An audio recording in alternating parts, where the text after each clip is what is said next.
Tá tirando essa dúvida assim. No círculo trigonométrico a gente tem, basicamente, a gente tem isso, né? Quer dizer, se você bota aqui o raio 1 no círculo, então esse bicho aqui é o seno, né? Quer dizer, x é esse arco aqui, esse aqui é o seno x e esse aqui é o cosseno x. Na verdade, o seno é a razão. Num triângulo, você bota um triângulo retângulo, A, B, C. Então, A sobre C, que é o θ, igual a seno θ, B sobre C igual a cosseno θ. Eu botei torto assim porque os triângulos nem sempre aparecem como a gente gostaria. Às vezes eles aparecem tortos e a gente tem que reconhecer, né, que aqui tem um triângulo retângulo. Então, esses são os... Quer dizer, no círculo trigonométrico você bota assim, aí você permite que o x dê quantas voltas ele quiser em torno do círculo, no sentido trigonométrico, no sentido horário. E aí, bom, no meio dessas coisas, às vezes aparece 1 sobre cosseno x, 1 sobre seno x, aparece seno x sobre cosseno x sobre seno x, e esses bichos ganham nomes. Aqui, se você botar uma tangente aqui, esse tamanho aqui está para 1, assim como o seno está para o cosseno. Então, esse tamanho é seno sobre cosseno. E ele ganha, como ele é você tem uma tangente aqui, que ganha o nome de tangente x, ou às vezes notado assim, né? Esse cara daqui está para 1, assim como esse está para o cosseno. Então, esse camarada daqui é igual a 1 sobre cosseno. Tá? Quer dizer, esse bicho aqui assim é chamado de secante x, que é igual a 1 sobre cosseno x. Esse aqui, tangente x. Então, esse aqui é secante x. Você também tem uma tangente aqui que você pode fazer ela aparecer, né? Esse cara daqui, esse tamanho daqui, está para 1, assim como aqui, esse... Peraí, isso mesmo? Esse tamanho daqui está para 1, assim como esse está para esse. Quer dizer, aqui você tem esse ângulo reto aqui, ângulo reto. Então, esse triângulo é semelhante a esse daqui. Então, esse está para 1, assim como esse está para esse. Aqui é 1 sobre a tangente. Então, 1 sobre tangente ganha esse nome aqui de cotangente. Isso aqui é 1 sobre a tangente. Então, isso aqui é cotangente, que é igual a 1 sobre a tangente.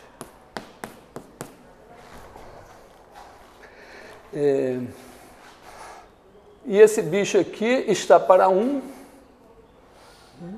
assim como 1 está para esse daqui, que é o seno. Então, 1 sobre seno é igual a esse cara daqui, que é chamado de cossecante. Às vezes com 2 S's. Mas, como vocês repararam, nem eu sei isso de cor. Mas eu tiro daqui assim. Aparecem, eventualmente, essas funções.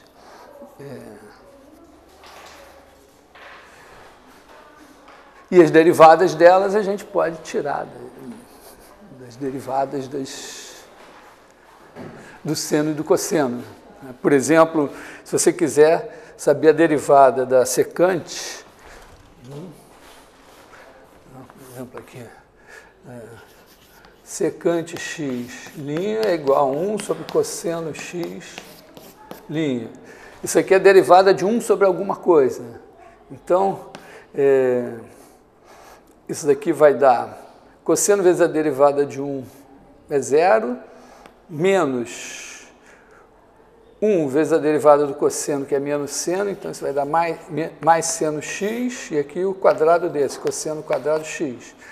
Bom, como seno x sobre cosseno x é tangente x, e 1 sobre cosseno x é secante x, então isso é tangente x, secante x, mas é só um... Certo? Tanto faz você trabalhar com secante, se você quiser decorar mais um nome, mais uma fórmula, tudo bem, mas se aparecer 1 sobre cosseno, você deriva e dá seno sobre cosseno quadrado.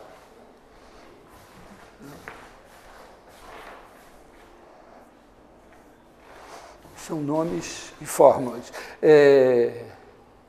Se por acaso eu estiver com sono na quinta-feira e esquecer de botar as fórmulas de derivação na prova, reclamem, tá? E não percam o tempo decorando fórmulas de derivação.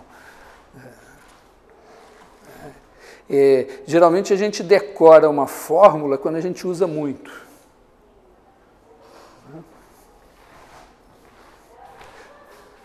Tem pessoas que, por exemplo, acham que é alta ciência saber a fórmula da água. Mas não é. Saber fórmulas de cor não é ciência. Então você faz as coisas, eventualmente você usa tanto faz tantas vezes uma conta que você acaba...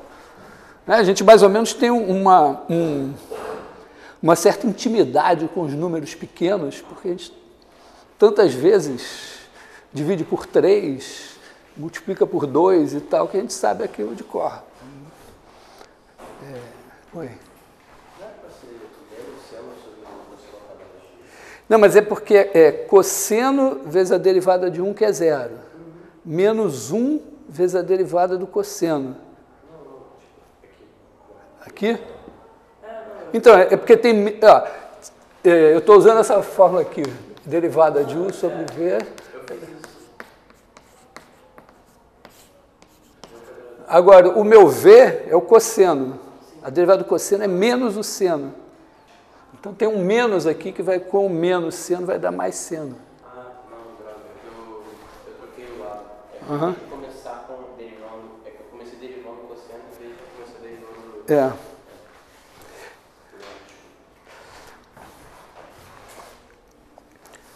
Mas, vamos dizer, o que interessa, assim... Bom, não sei, tem perguntas? Oi? Eu tenho dúvida em como construir gráficos. Isso é parte fundamental da nossa história, né? Quer dizer, nós estamos lidando... A ideia é um pouco o seguinte, né, que nos mais diversos ramos do conhecimento e tal, você vai ter certas grandezas que são relacionadas com outras grandezas, e que você consegue, às vezes, enxergar uma relação de que uma coisa é função da outra. Por exemplo, sei lá, quando você pensa uma partícula, ela se move no espaço e ela, em cada instante, tem uma posição. Então, você pode dizer, não, a posição pode ser dada como função do tempo, porque em cada tempo só tem uma posição da partícula. Partícula da mecânica clássica. Então você tem lá, quando você passa para a mecânica quântica, em vez de você dizer, tem uma posição, você tem uma função de onda que descreve o estado da partícula. E a partir daí você tem informações sobre posição, velocidade e outras coisas, mas de qualquer maneira é um outro tipo de função. Então, uma variável muito presente assim, nas nossas considerações é o tempo.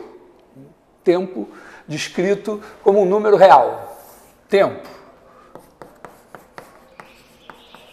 Aí você marca um 0, que dependendo da sua religião ou da sua cultura, pode ser diferente. Né? Quer dizer, tem o Ano Novo cristão, o Ano Novo judeu, o Ano Novo chinês, tem vários, quer dizer, cada um começou o tempo em algum lugar. Né? Então você marca um 0 para começar o tempo, e aí você atribui a cada instante um número real. E a partir daí você, né,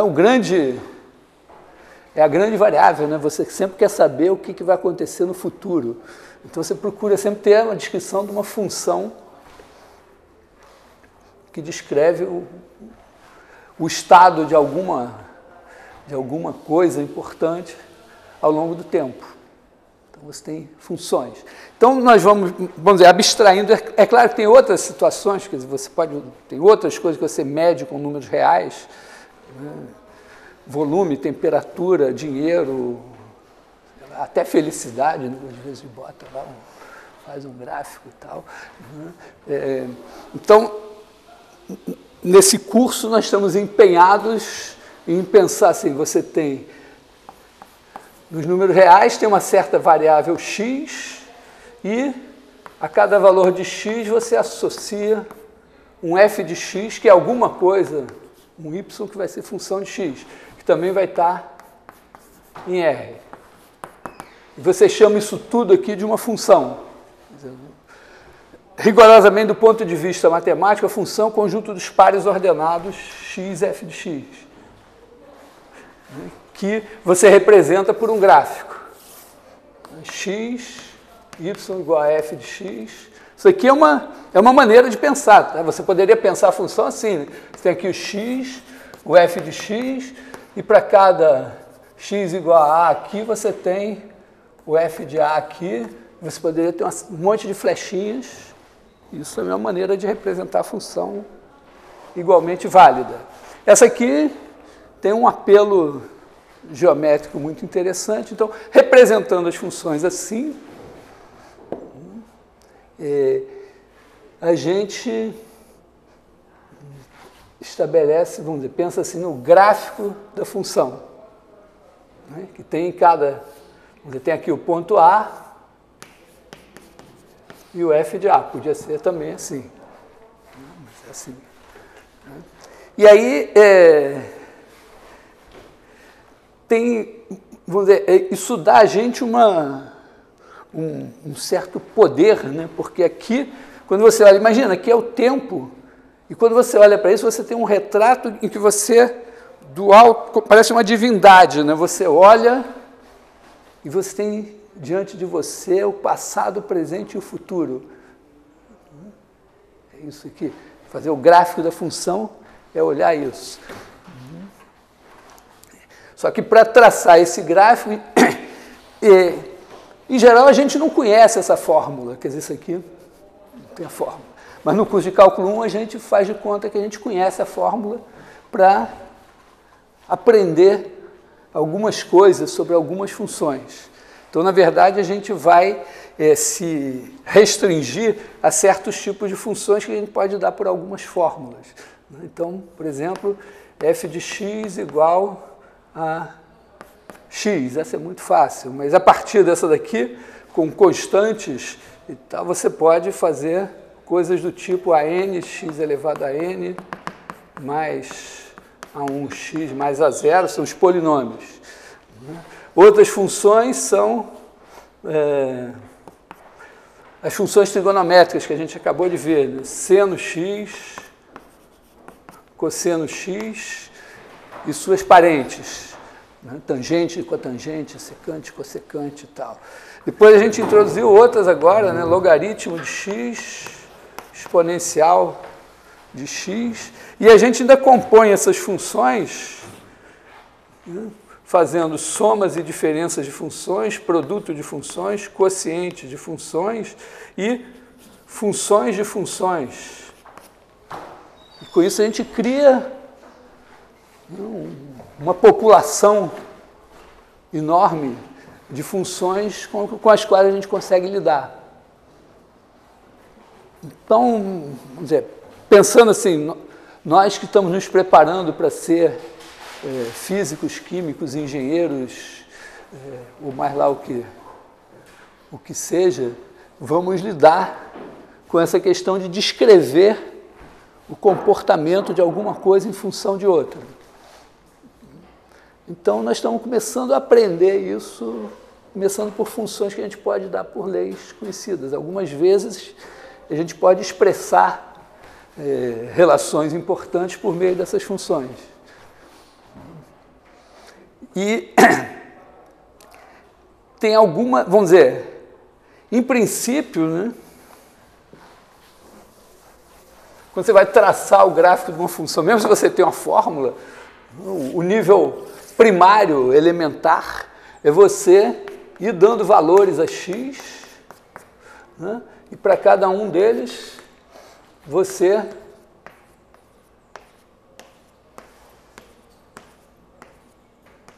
achar um valor, né, para cada x, né, x1, x2, x3, x4, x5, x6, x7, etc. Aí você tem aqui f de x1, f de x2, f de x3, etc. Vai marcando esses caras aí e você tem uma ideia do gráfico. Quando você faz experimentos em laboratório ou mesmo no mundo real, é frequente você se deparar com uma coisa dessa.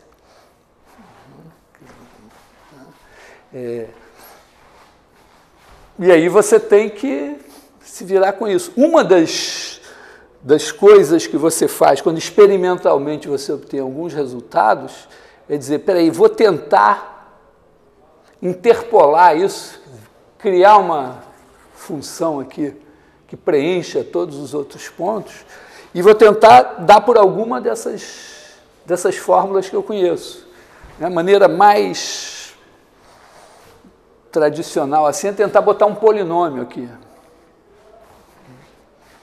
Mas isso vamos dizer, coisas que você vai fazer na sua prática em geral. Aqui nesse curso, aqui, nós estamos tentando entender essas funções. Então, nós vamos supor, em princípio, que as nossas funções são dadas por essas fórmulas e tentar ir além disso daqui. Porque se você está no laboratório, você consegue fazer meia dúzia de experimentos, 100 experimentos, vai ter um certo número de pontos aqui.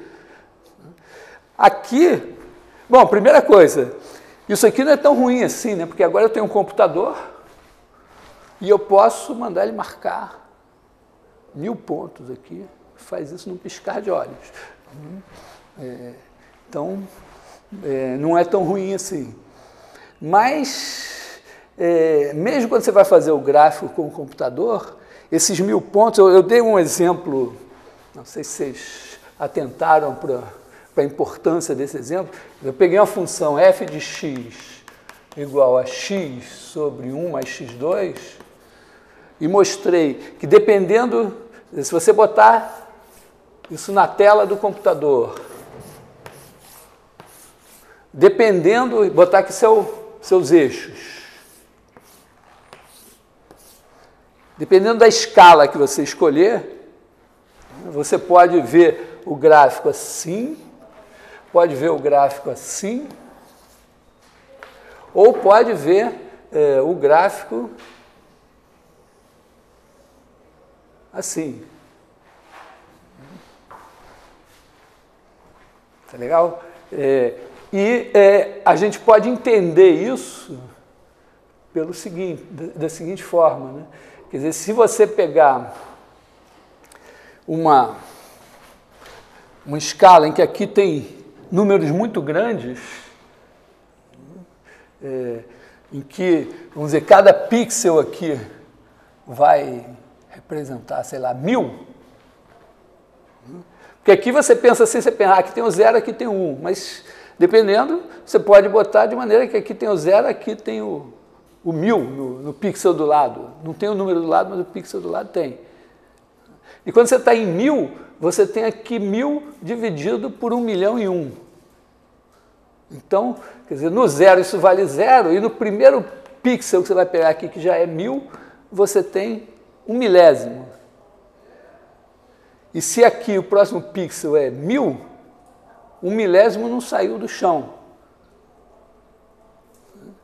E aí quando você vai dando valores a x aqui, você vê que para x grande, x acima de 1000, isso é abaixo de 1 milésimo. Então se cada ponto aqui é 1000, 2000, 3000, estão todos aqui no... E o gráfico é isso. É isso que você vai enxergar. Todo mundo tem isso claro? Por outro lado, se você fizer essa coisa com números aqui muito próximos de zero,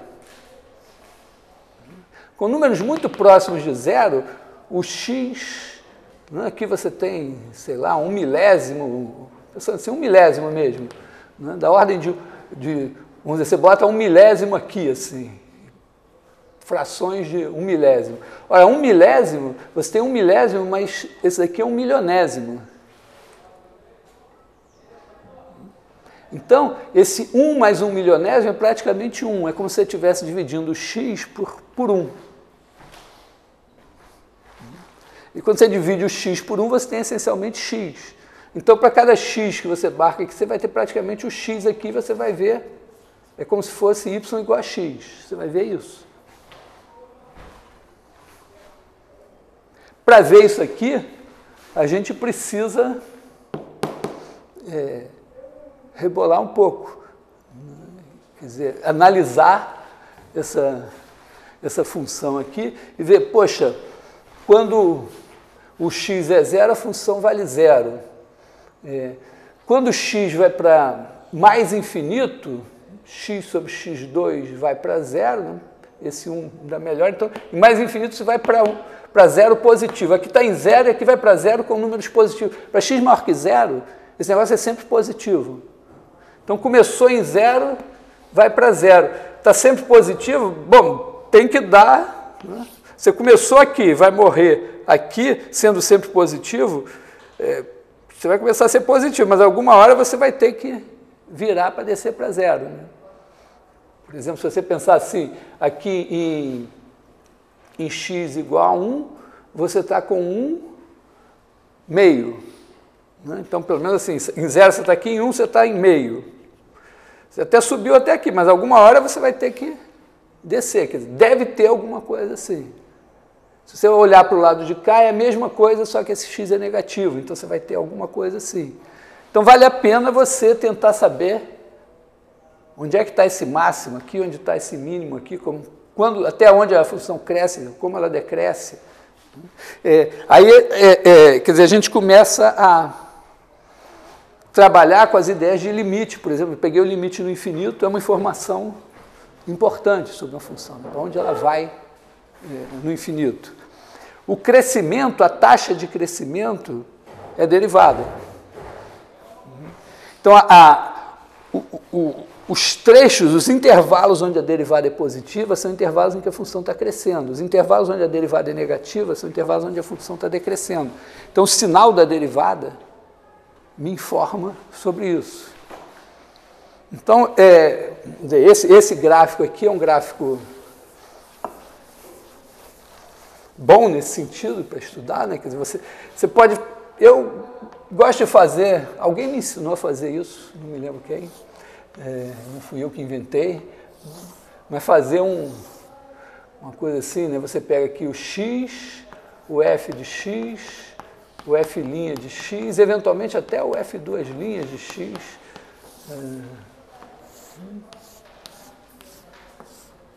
E olha aqui o que acontece aqui. Bom, aqui essa função não tem problema, o denominador não se anula, ela está definida para todo x. Então eu posso olhar aqui em menos infinito, em mais infinito. Então esses limites aqui, todo mundo sabe que esse limite no infinito é zero, mais infinito, menos infinito. Tá? Agora, tem o zero, mas eu posso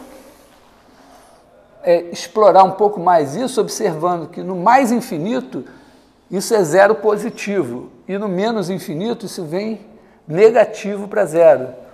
Então, você botar um zero menos aqui, um zero mais aqui, é uma boa ideia, talvez, porque é uma informação, né, que diz que você está vindo para zero por baixo, e aqui está vindo para zero por cima.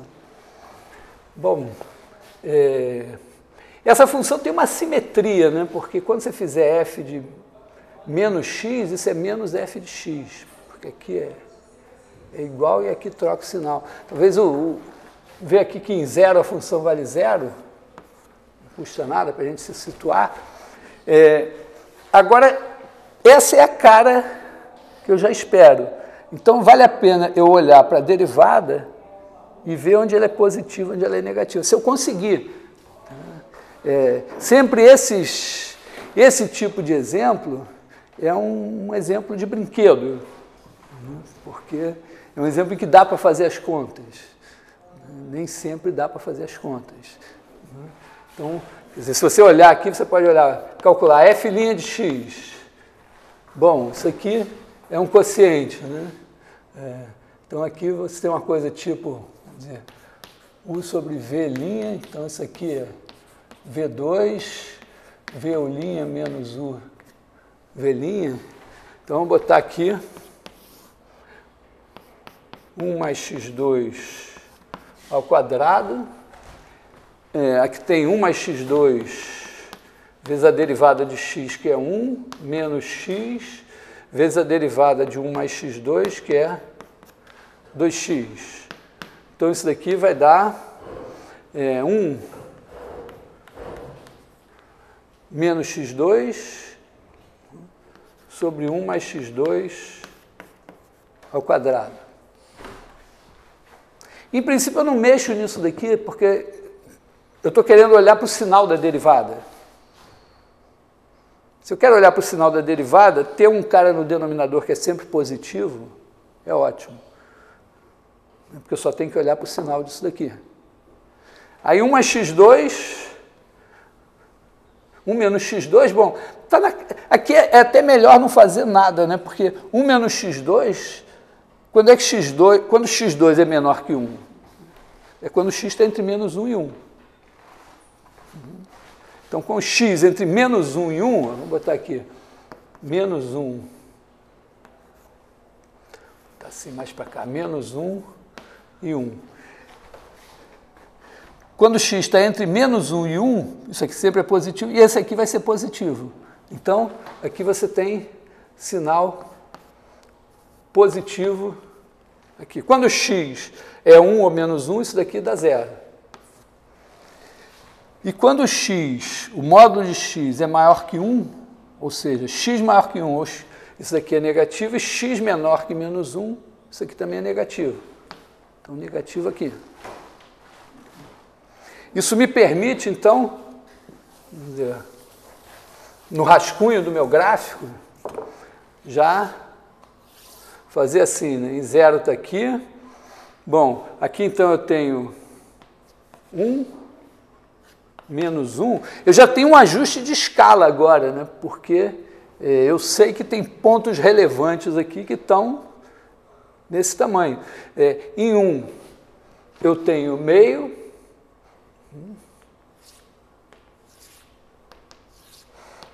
então está aqui meio, em menos 1, eu tenho menos meio. Então o negócio passa aqui, e aqui cresce. Daqui para frente decresce. Então eu tenho uma tangente horizontal aqui, tem alguma coisa assim, aqui eu tenho alguma coisa assim. Repara que eu já espero aqui, ó, ter o gráfico de bunda para cima. E aqui de bunda para baixo. Então esse negócio tem que mudar. Provavelmente vai mudar no zero, porque tem uma simetria aqui. Mas, para isso, eu posso olhar para a segunda derivada. Se Deus me ajudar, e eu puder fazer as contas. Então, vamos calcular a segunda derivada, né? F2' de x. Bom, de novo é um quociente. Então, aqui eu vou ter 1 mais x2, a quarta agora, né? Ao quadrado. Aqui eu tenho 1 mais x2 ao quadrado vezes menos 2x, menos 1 menos x2. Agora eu posso derivar isso pela regra da cadeia. Primeira vez que eu fiz eu não tinha, mas agora eu posso fazer, né? Isso daqui é alguma coisa ao quadrado, então 2 vezes a coisa vezes a derivada da coisa. Ó, eu já tenho um 2x em evidência, 1 mais x2 em evidência. Então, isso daqui dá para eu escrever assim, né? 1 mais x2 a quarta. Botar aqui 2x em evidência. 1 mais x2 em evidência. Aí fica menos 1 mais x2. Aqui eu tirei 1 mais x2 vezes 2x. Então ficou menos 1 mais x2. Aqui eu tirei 1 mais x2 vezes 2x. Então menos 2 vezes 1 menos x2. Não sei se eu terei errado alguma coisa aí. Mas, eu quero ver onde é que isso se anula. Bom, esse cara daqui, ó, dá para simplificar. Embora eu vá romper a minha regra sagrada de não mexer nesse denominador, nesse caso não está ruim, porque 1 mais x2 já é positivo, então qualquer potência dele é positivo. Então, eu posso cortar isso aqui, ficar com isso ao cubo, isso continua sendo positivo. E agora eu tenho 2x aqui e eu tenho uma coisa do segundo grau aqui. Então, isso daqui vai me dar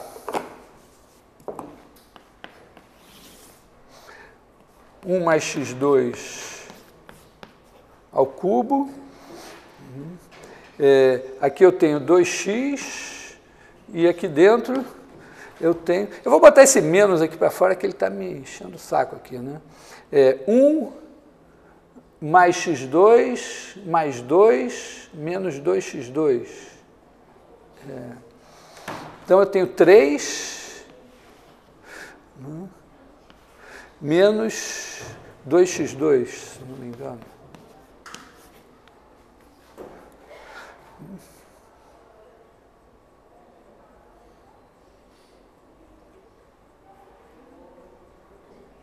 Não, menos x2, né?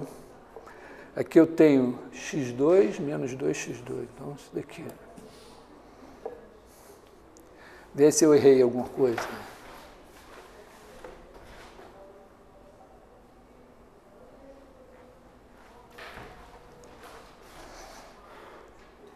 Não sei se vocês têm a noção de que os professores são seres humanos. Às vezes eu estou dando aula dormindo. Eu posso... O piloto automático pode falhar. Além de eu errar muito mesmo, normalmente, e ser mentiroso. Bom, mas se eu não errei, esse negócio se anula em zero, quer dizer, a segunda derivada, né, as raízes da segunda derivada são... Então, isso daqui é o seguinte, né? Isso daqui em cima, ó, é menos 2x. Aqui, isso é raiz de 3 menos x e raiz de 3 mais x. É o produto de 3 coisas.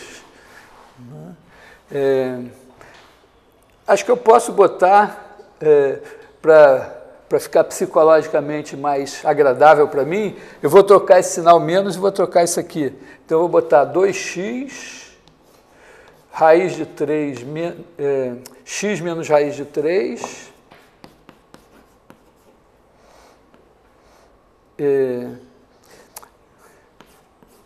e x mais raiz de 3. Então, eu tenho dois caras agora que passaram a ser importantes também aqui, o menos raiz de 3 e o mais raiz de 3.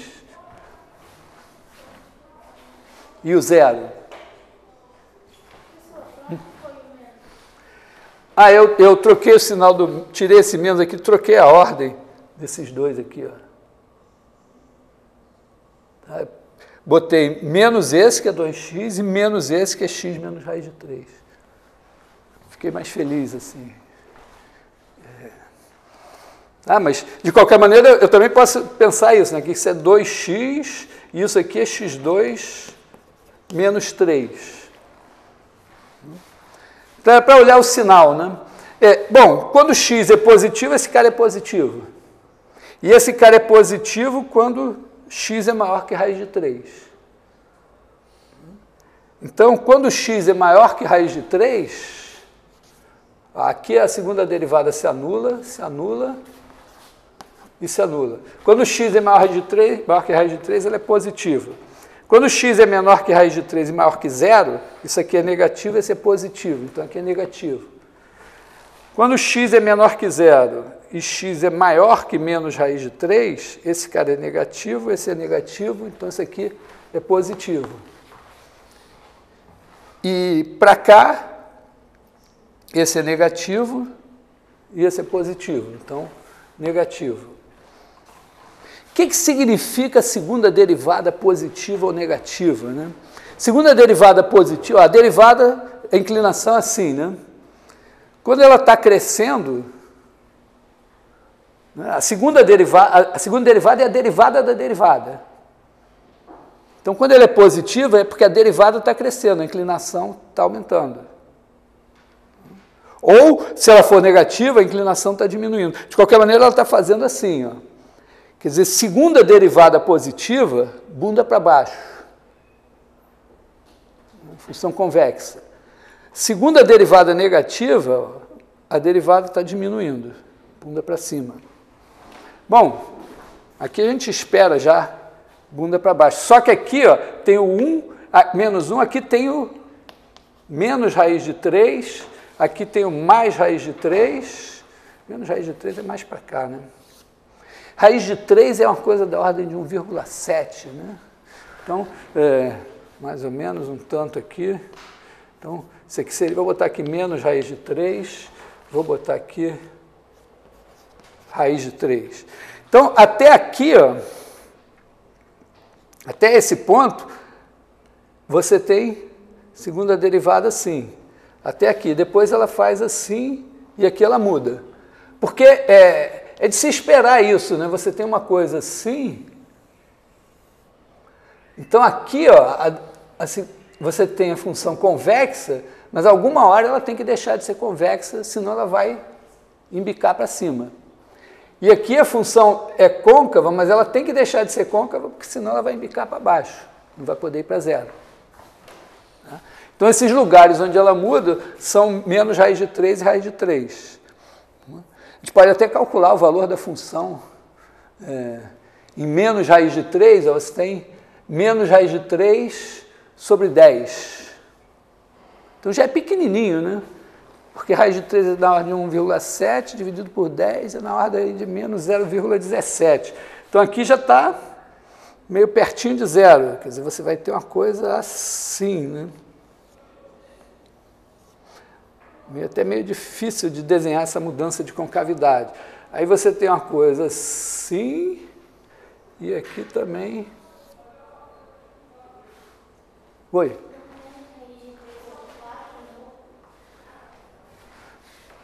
Menos raiz de 3 sobre 4.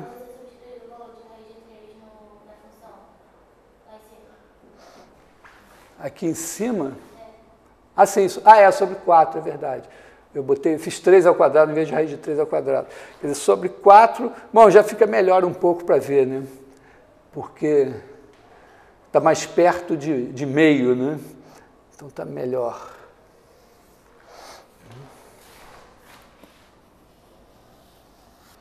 Mas essa parte de traçar o gráfico, até se você não tiver um computador, não saber programar,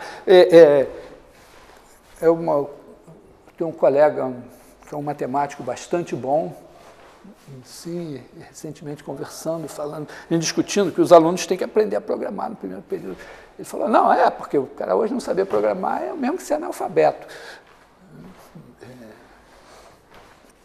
Então, espero que vocês se conscientizem que precisam ser alfabetizados. Imagino que tem curso de computação na Química, tem? Na Engenharia Química não tem, eu acho, vergonha. Bom, De qualquer maneira... Não, mas eu estou dizendo isso pelo seguinte, não é também, você não precisa saber tanta coisa, mas minimamente lidar com o computador, saber, ter um software que traça... Porque na hora de desenhar o gráfico, você manda o computador desenhar. Mas você já sabe o que você espera. Então, por exemplo, aqui, é claro que o software pode ser suficientemente bom para escolher já a escala. Mas você já entendeu aqui o fenômeno e você manda plotar. Até porque você pode ter surpresas na hora que ele desenha, certas coisas que você esperaria ver. Podia ser, vamos dizer, pode ser que essa coisa aqui seja tão tênue que você não consiga enxergar pelo gráfico onde é que tem a mudança de concavidade, o ponto preciso onde tem a mudança de concavidade.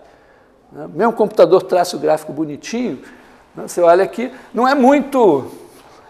Se esse negócio tem uma mudança muito pequena, não é muito simples saber. Então, você ter calculado, saber que é esse ponto aqui, pode ser a informação relevante. Como já falei, aqueles 3 gráficos que eu desenhei podem ter significados diferentes. Quer dizer, se você pensa que X dado em anos e você é geólogo, 1000 anos pode não ser nada. E aí aquele gráfico, essas ondinhas aqui podem não ter nenhum significado do ponto de vista geológico, sei lá. Pode ser uma coisa assim tão pequenininha diante da imensidão que você está examinando, não significa nada. Se você está num nível microscópico, pode ser que isso aqui interesse, e aí essa coisa que é praticamente y igual a x, seja a coisa mais relevante. Pode ser que você esteja procurando essa informação aqui, isso aqui seja o que interessa a você. Então, eu fico meio batendo nisso, porque eu acho que a gente no curso de cálculo sai muito com a ideia de que a gente está aqui traçando gráfico para fazer a prova de cálculo 1, para passar em cálculo 1. Você está aprendendo a examinar uma função, a modelar um problema. Então, isso é tipicamente... Tem coisas mais, quer dizer, tem os limites quando tem pontos em que a função não está definida, você tem que olhar os limites laterais naqueles pontos, né? Então ficam mais intervalos para examinar. Às vezes você tem um comportamento no infinito que o gráfico fica meio que tangente a uma certa reta ou a alguma curva conhecida. Tem mais informações que a gente pode aprender a extrair. Mas isso aqui é vamos dizer, o básico. Tá legal?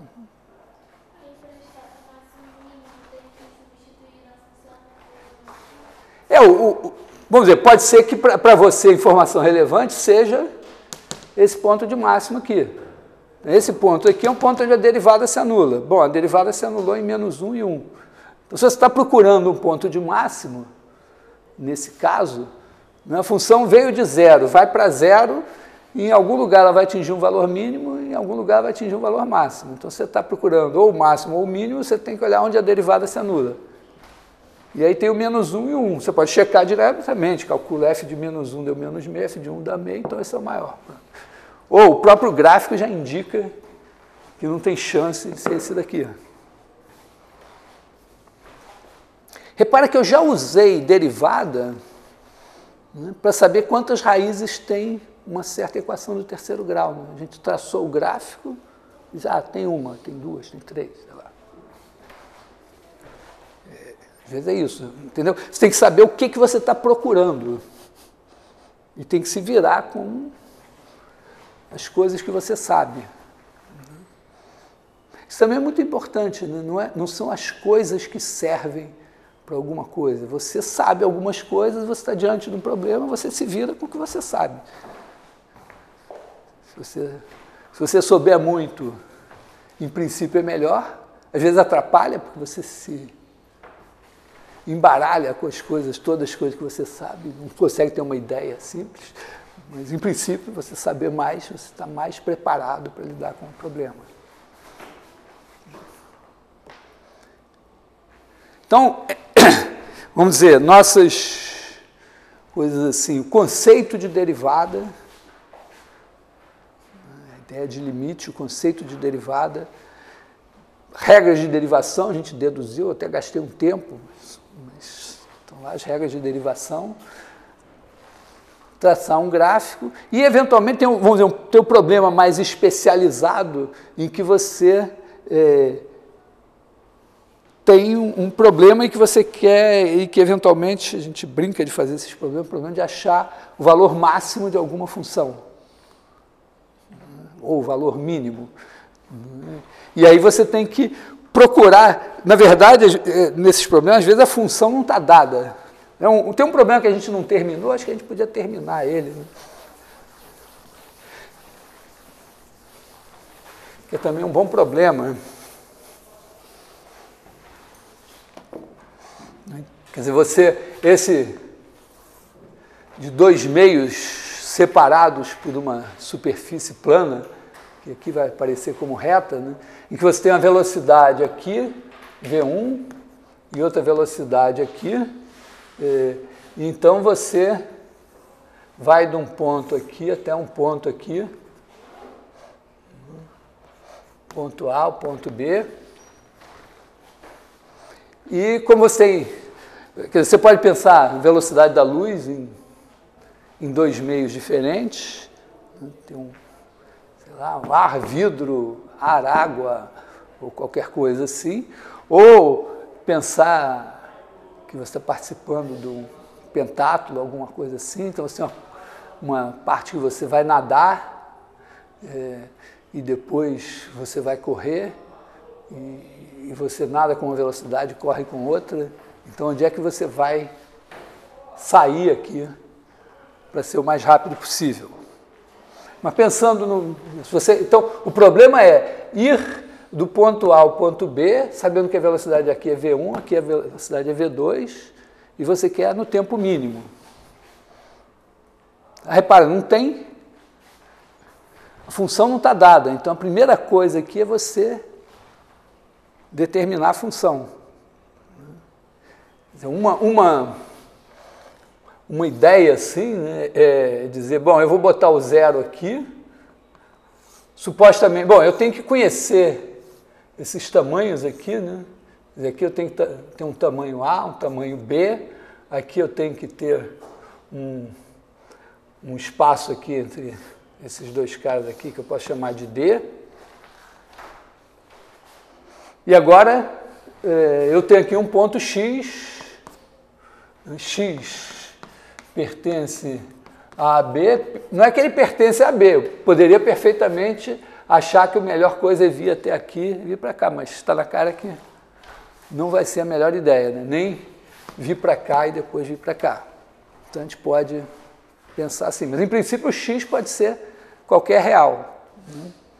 Né? E aí a gente precisa dessa distância aqui, né? D1, aqui você tem x, A, então raiz de A2 mais x2.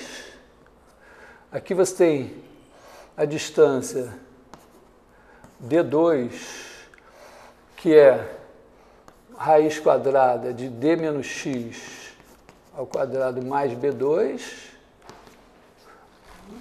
E aí você tem T1, né, o seu tempo T é igual a T1 mais T2, onde T1 é o tempo que você leva com velocidade V1. Então, T1 sobre, vou botar assim, né?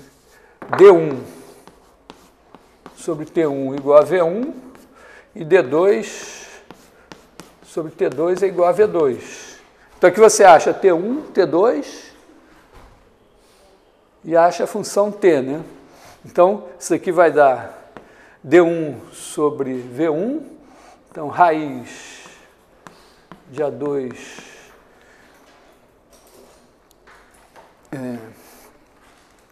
mais x2 sobre V1 mais raiz de D menos x ao quadrado mais B2 sobre V2. Então, você está aqui com o tempo como função de x e você quer o tempo mínimo.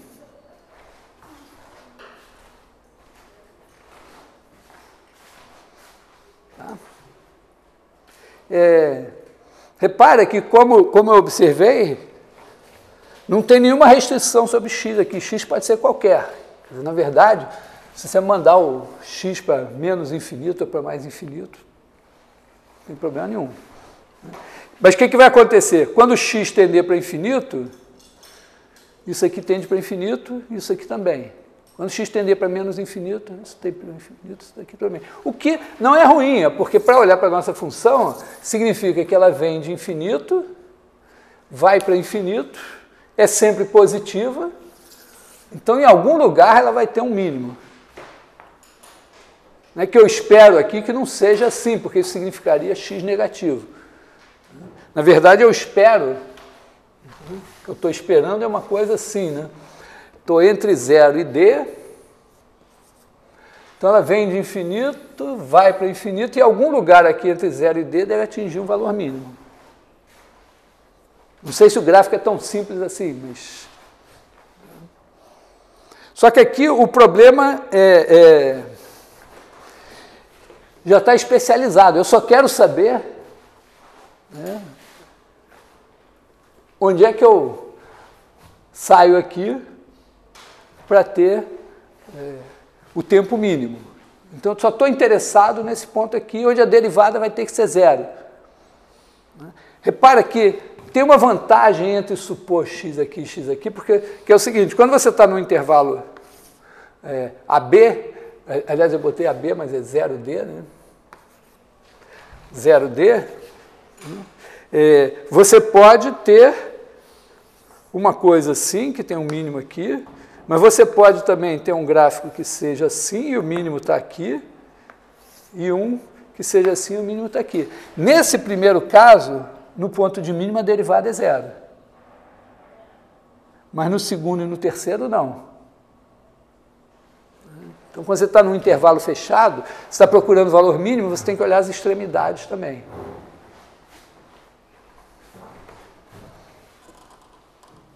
Tá legal? E repara que isso aqui que eu estou dizendo é uma trivialidade. Se você se mantiver ligado, pensando, em vez de aprender o que eu estou dizendo, obviamente isso aqui você não tem como errar, né? Não tem como você não saber que o gráfico pode ser assim, mas pode ser assim, pode ser assim. Portanto, o mínimo pode estar numa das extremidades também, e aí a derivada não precisa ser zero. Então, dizer assim que o valor mínimo corresponde à derivada zero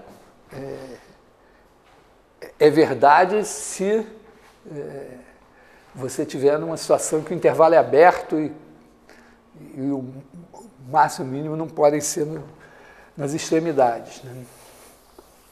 Bom, mas nós só temos que derivar isso aqui. É meio desagradável, mas isso aqui é raiz. A gente sabe que a derivada de x elevado a alfa é igual a alfa x elevado a alfa menos 1, mesmo quando alfa é um número fracionário, né? Então, isso daqui, na verdade, eu já derivei tanto raiz de x que eu sei que a derivada de raiz de x é 1 sobre 2 raiz de x. Tá? Porque é 1 meio, né? Raiz de x é igual a x elevado a 1 meio. Quando você deriva, você tem meio x elevado a menos meio, que é meio menos 1, que é igual a 1 meio. X elevado a menos meio é 1 sobre raiz de x. Então, a derivada de raiz de x é 1 sobre 2 raiz de x.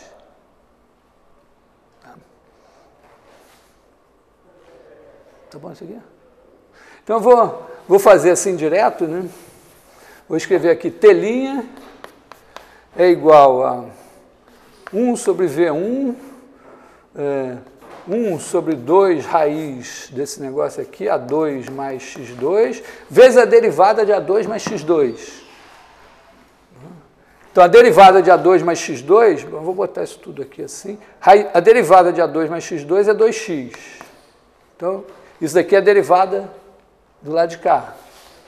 E do lado de cá, eu tenho V2, 2 raiz de D menos X ao quadrado mais B2, e aqui eu tenho a derivada desse cara daqui. Isso aqui é x2, bom, vou botar aqui 2d menos x vezes a derivada de d menos x, que é menos 1. Então tem um menos aqui.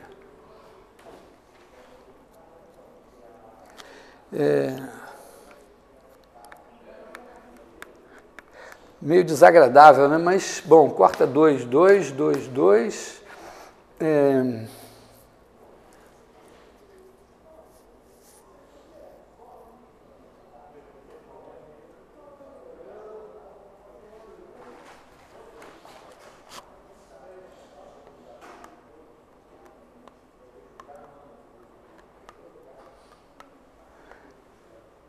Tem uma coisa aqui interessante, hein? Eu estou olhando assim, pô, vou ter que fazer essa conta, porque agora igualar isso a zero significa botar telinha igual a zero. Eu vou ter que multiplicar isso aqui por V2. Eu vou ter que fazer V2 raiz de D menos X ao quadrado mais B2 vezes X menos D menos X V1 raiz de A2 mais X2 igual a zero. Horrível, né? Ter que levar esse negócio ao quadrado me dá até tristeza de pensar nisso, né? Mas é o que está aqui. Mas tem uma coisa, eu estou enxergando aqui uma coisa que aparece, ó, que é o seguinte, né?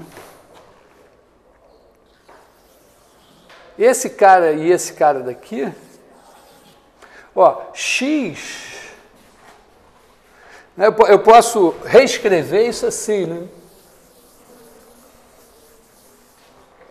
Posso escrever assim, x sobre raiz de A2 mais X2 vezes 1 sobre V1 é igual a D menos X sobre raiz de D menos X ao quadrado mais B2 vezes 1 sobre V2. E esse cara daqui, ó, é esse dividido por esse. Eu posso pensar em termos de seno ou de cosseno, mas isso daqui, ó, se eu chamar esse ângulo aqui de θ, chamar ele de θ1, x dividido por isso é o seno de θ1. Esse cara daqui é o seno de θ1. E o D menos x está aqui. E o outro está aqui. Então, esse daqui, se eu chamar de θ2, este cara daqui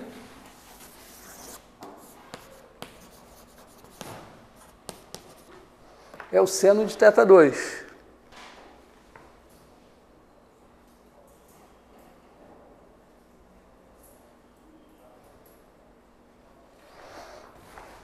Ou, vamos dizer, pensando de outra maneira, né? Vou botar o D1 aqui.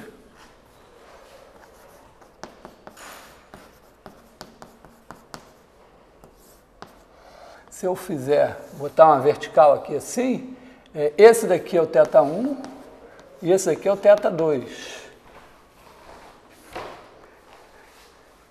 Então, o que eu estou concluindo aqui nessa história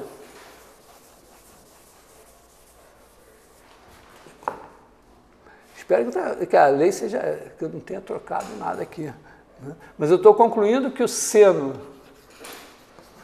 de θ1 dividido pelo seno de θ2 é igual a V2 sobre V1. Será que está certo isso? Eu não sei porque eu não sei essa lei de cor. Pensava que era V1 sobre V2, mas achei V2 sobre V1 aqui.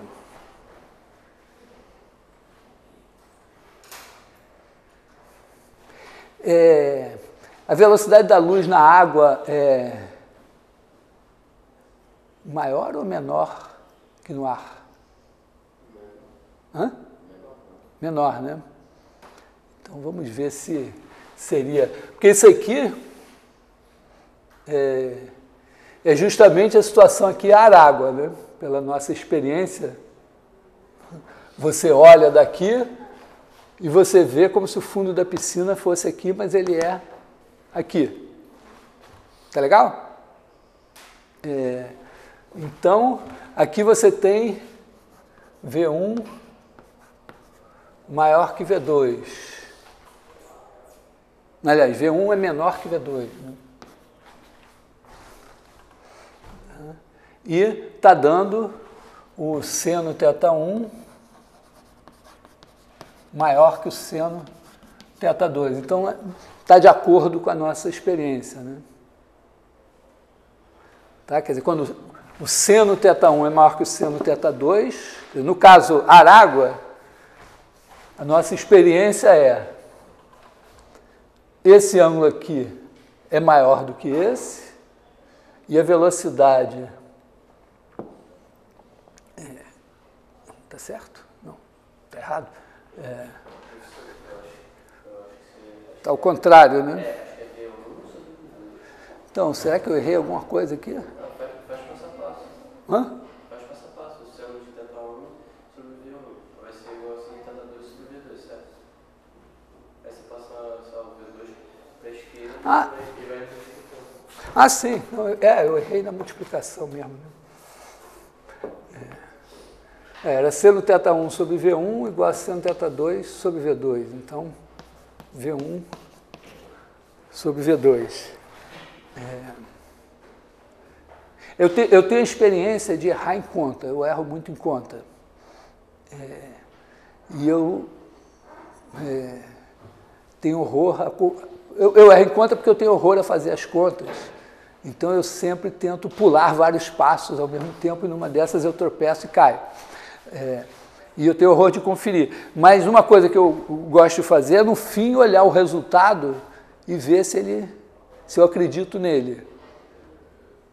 Então, aqui, por exemplo, eu fui conferir com a experiência física. Podia ter conferido a conta e ter achado logo, mas eu conferi com a experiência física e ela me disse que a conta estava errada. Bom, então aqui é um exemplo legal, né? Porque, repara, essa é a lei de quê? Snell-Descartes? Essa é a lei de Snell-Descartes, não é? O cara é assim, o cara tem até nome esse negócio. Repara que é uma lei que tem até nome, os caras que chegaram a isso deviam ser caras mais inteligentes que a gente, né? Mas agora, com um pouquinho de cálculo de uma variável, a gente consegue chegar à mesma conclusão de maneira simples. Né? Repara que eu não achei, vamos dizer, eu abri mão de achar que era esse ponto aqui, não fiz a conta. Mas mesmo assim, cheguei a... Vamos dizer, ao abrir mão de achar que era esse cara, eu achei essa lei aqui.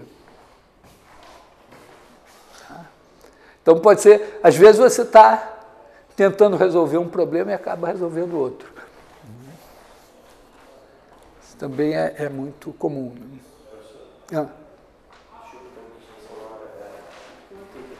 Hã? O T é o tempo, né? Eu quero sair daqui e chegar aqui no menor tempo possível. Então eu tenho a velocidade V1, então ela é a distância que eu tenho que percorrer D1 dividido pelo tempo T1. Mesma coisa aqui, então o tempo total vai ser a soma dos dois.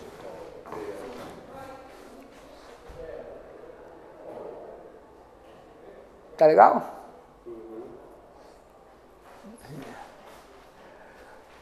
Bom, o que mais? Que horas são? 9h21. Bom, então temos muito tempo ainda para vocês terem dúvidas.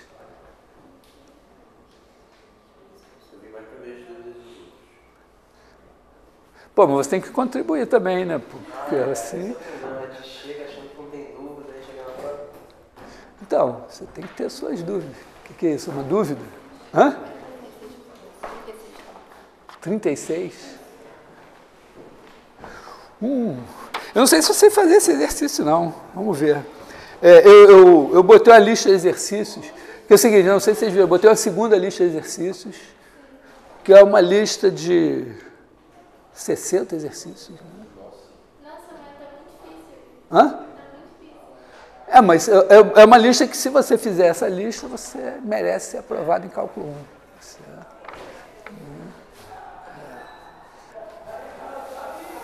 Eu, tipicamente, quando dou... Há tempo eu não dou aula de cálculo na matemática aplicada, que é o curso de cálculo mais difícil. E na primeira semana eu dou aquela lista que a gente fez no primeiro mês. E aí, em seguida, eu dou essa, que é para ser feita ao longo do curso. E tem uma outra mais difícil ainda um pouco, que é extra. Esse exercício, se eu não me engano, é um exercício legal. Eu não sei se eu sei fazer ele, mas vamos ver. Você tem aqui o teto.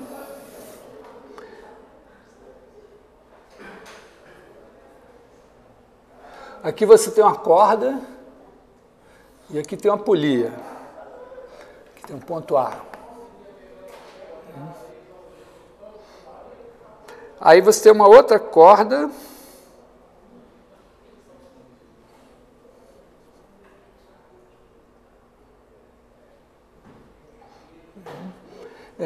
Digamos assim, uma corda aqui. Não sei se é B aqui.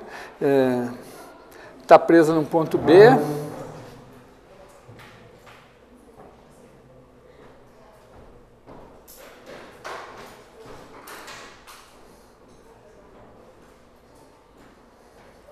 Então ela passa aqui assim, e aqui tem uma massa M. Se não me engano, é isso aqui.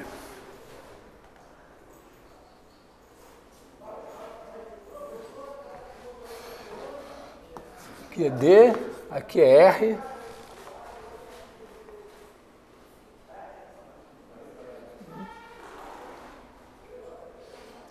Estou lendo aqui, acho que é isso.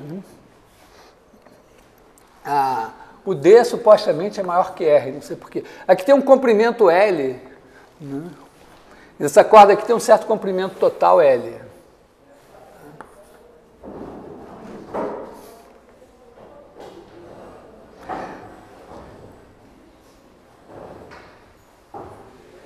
Assim, mas na verdade, vamos dizer, na verdade, quando você tem isso aqui, obviamente, você bota assim, mas não vai ficar assim, né? Porque se isso aqui é uma corda, esse negócio vai fazer assim. Quer dizer, o que você deve ter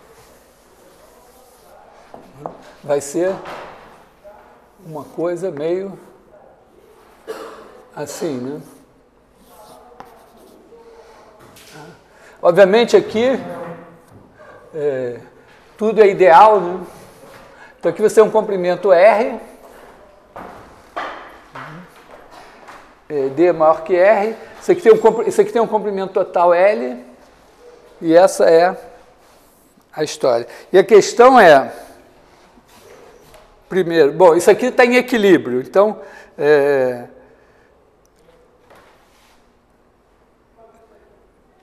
mostrar que o equilíbrio é obtido quando essa distância aqui, sei lá que distância, sei lá, vou chamar essa distância y aqui, é máxima. E a outra coisa é achar esse ângulo θ aqui.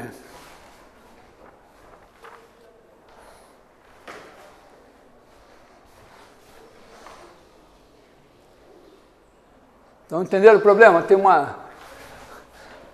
No fundo aqui, a polia é só para dizer que, vamos dizer, essa corda daqui pode... Esse ponto aqui está móvel, né? Embora esse tamanho esteja fixo, esse tamanho daqui pode variar, você está aqui na vertical.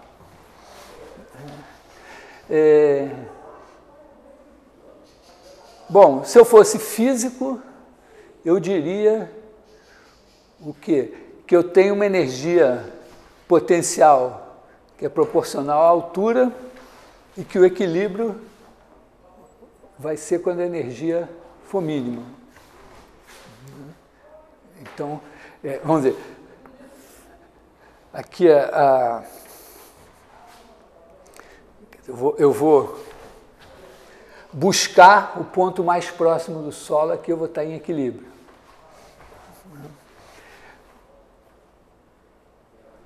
Não sei se temos algum outro argumento aqui, mas digamos isso, que eu acredito nisso, para modelar isso. Então, tá legal? Eu estou argumentando isso, que eu vou minimizar a energia aqui, que é proporcional a essa altura, portanto eu vou estar o mais próximo possível do solo, então esse Y aqui vai ser máximo. A partir daí eu posso modelar esse problema e tentar achar qual é esse θ que me dá esse Y máximo. Como é que eu vou ter esse Y aqui?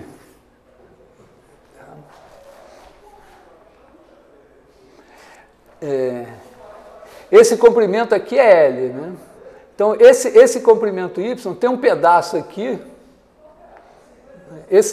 eu sei isso aqui, né? Isso aqui é igual a R, quer dizer, vou colocar meu problema em função de θ. Tá legal? Quer dizer, aqui, cada posição, cada configuração vai ser dada por esse ângulo θ. Então, eu tenho θ, aqui eu tenho R cosseno θ. Bom, com esse R cosseno θ, que é esse cara daqui, eu vou ter essa altura daqui. Eu quero saber esse tamanho, porque esse aqui é R cosseno θ. Se eu tiver esse tamanho, eu preciso desse tamanho daqui, porque eu tiro ele de L e é o que sobra aqui. Então eu tenho aqui um ângulo, vamos dizer, alfa, né? E eu preciso do quê? Bom, preciso desse tamanho daqui. Bom, eu posso pensar assim, ó. Esse daqui é R. Aliás, esse aqui é R seno θ, né? Esse daqui é R cosseno θ. Aqui eu tenho D menos R cosseno θ. Aqui eu tenho R seno θ. Então, esse tamanho daqui é raiz quadrada de D menos R cosseno θ ao quadrado mais R seno θ ao quadrado.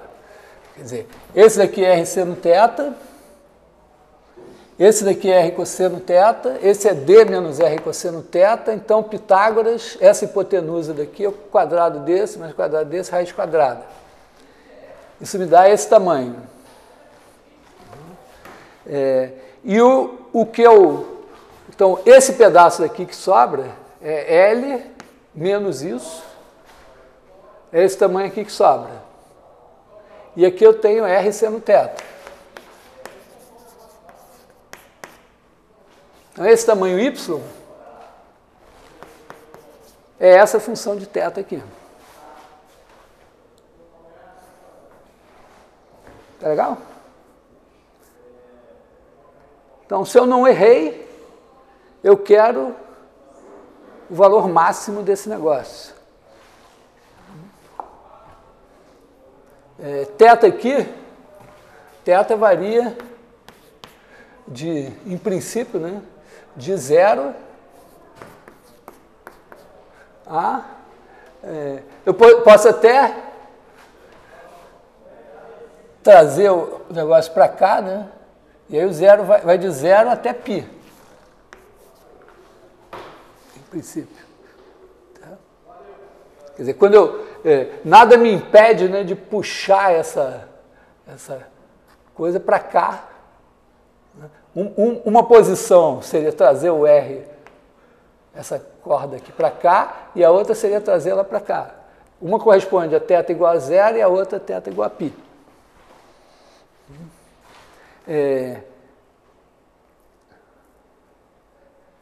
Bom, as duas devem ser as piores posições, né? Bom, o que acontece quando θ igual a 0? O seno é 0, aqui eu tenho d menos r ao quadrado, aqui é 0.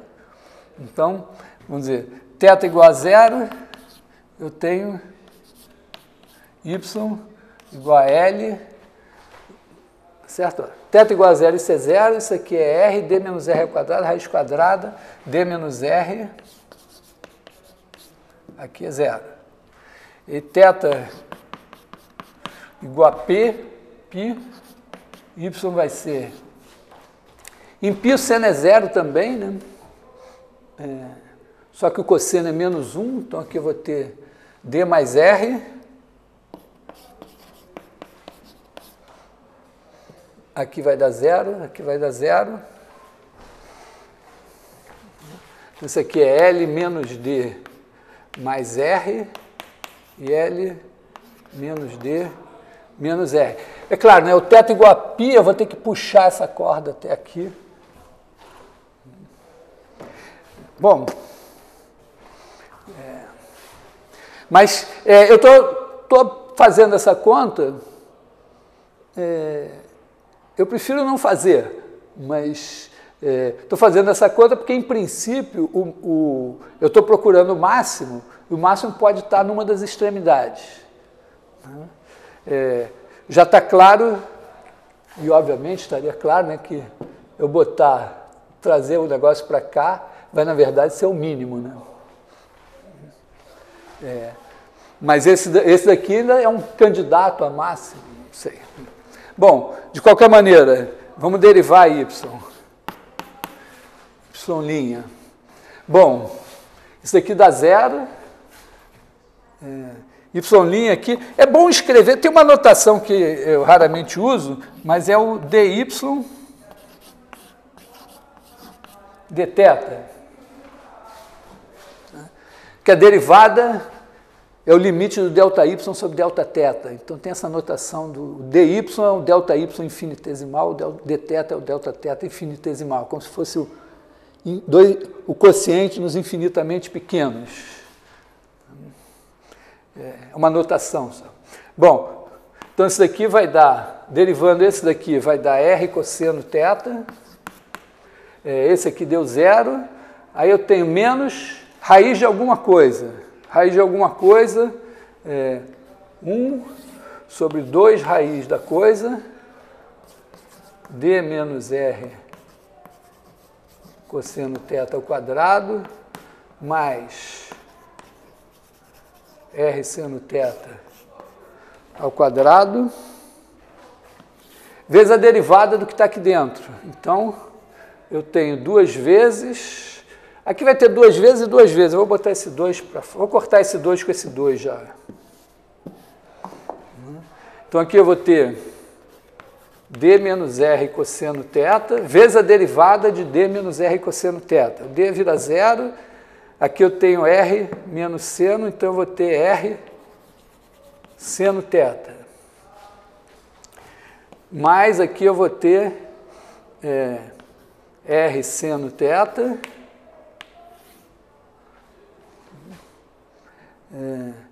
Vezes a derivada de r seno θ, que é R2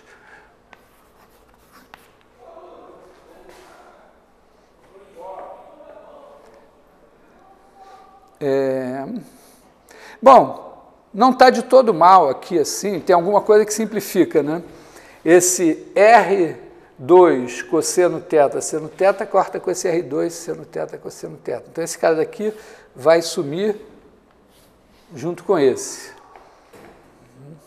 Em compensação, eu tenho esse denominador aqui, horroroso. Né?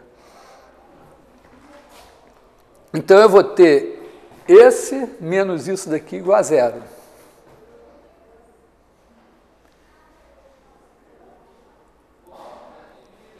Lembrando que esse cara é isso daqui, né? Então, a gente tem esse cara daqui, vou chamar esse cara daqui de, sei lá, alguma coisa, né? Que ganhou esse nome daqui. Vou chamar esse cara daqui de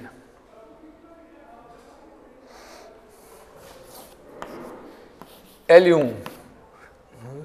É igual a raiz quadrada dessa coisa toda daqui.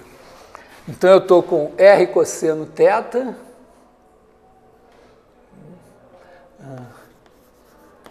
R cosseno θ menos R seno θ sobre L1 igual a zero. R cosseno θ é esse.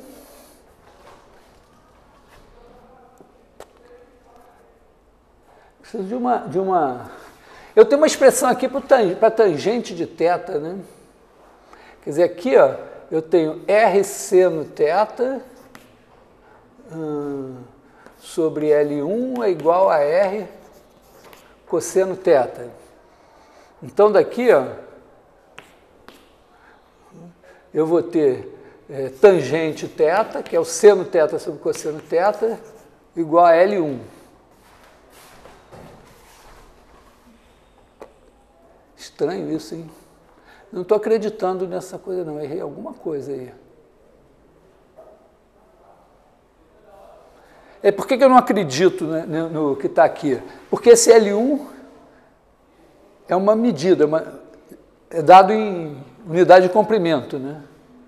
E seno θ sobre cosseno θ é adimensional. Então, devo ter errado alguma besteira aí.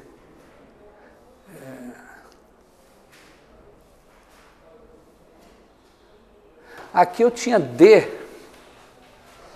Eu comi um D aqui, ó. Tá? Aqui eu tinha dr seno θ.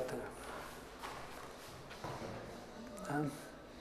Então, na verdade, aqui eu tinha, esse tempo todo, ó, era D...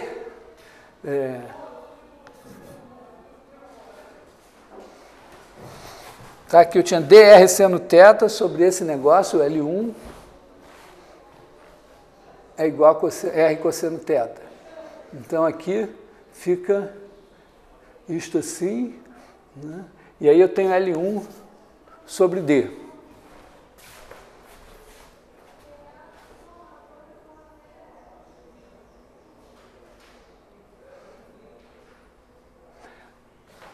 Não sei se é uma solução, mas é uma... esse tamanho daqui, dividido por esse, que é a secante desse alfa daqui, é igual a tangente desse θ daqui.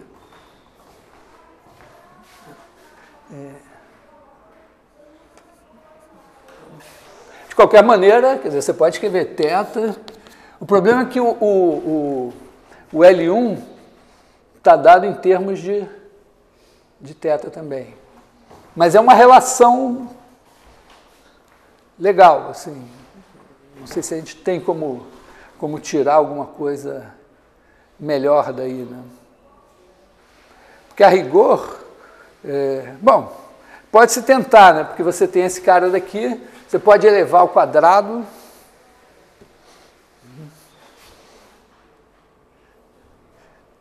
Elevando, vamos dizer, o que sai daqui, né? Esse cara daqui é raiz quadrada de D2, aí você tem R2 cosseno quadrado θ, R2 seno quadrado θ vai dar R2, e aqui você vai dar menos 2dr cosseno θ. Então, Esse é o L1, vamos dizer assim. Quer dizer, o que a gente tirou dessa história daqui é que seno θ sobre cosseno θ, vamos dizer, elevando ao quadrado, L1 ao quadrado, que é D2 mais R2 menos 2dr cosseno θ sobre D2.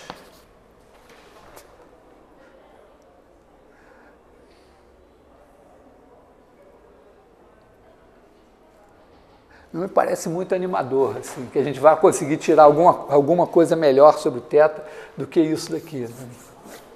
Eu jogaria aqui, assim.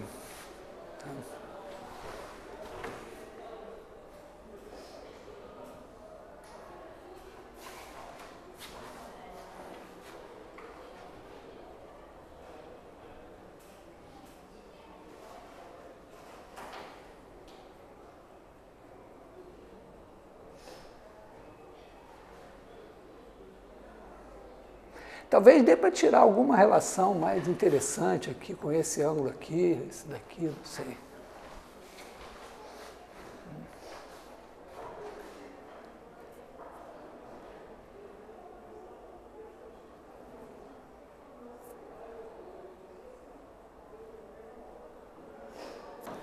Enfim, é o que me parece razoável.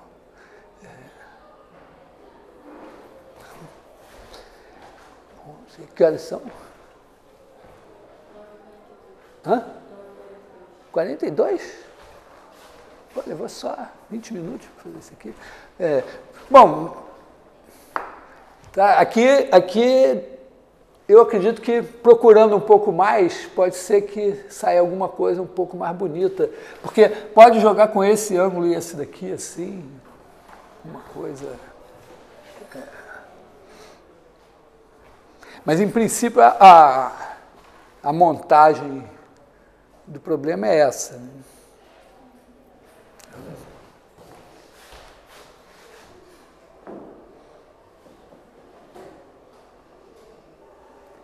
Eu me lembro desse problema porque quando fiz essa lista de problemas, eu peguei uns problemas que eu mesmo criei, muitos eu tirei do Curran, outros do Spivak, outros do Apostol, e o único que eu achei legal no Stewart é esse aí. Se eu não me engano, é uma coisa... É um resultado devido a um matemático, assim, um L'Hopital, algum matemático relevante aí do século XVI ou XVII.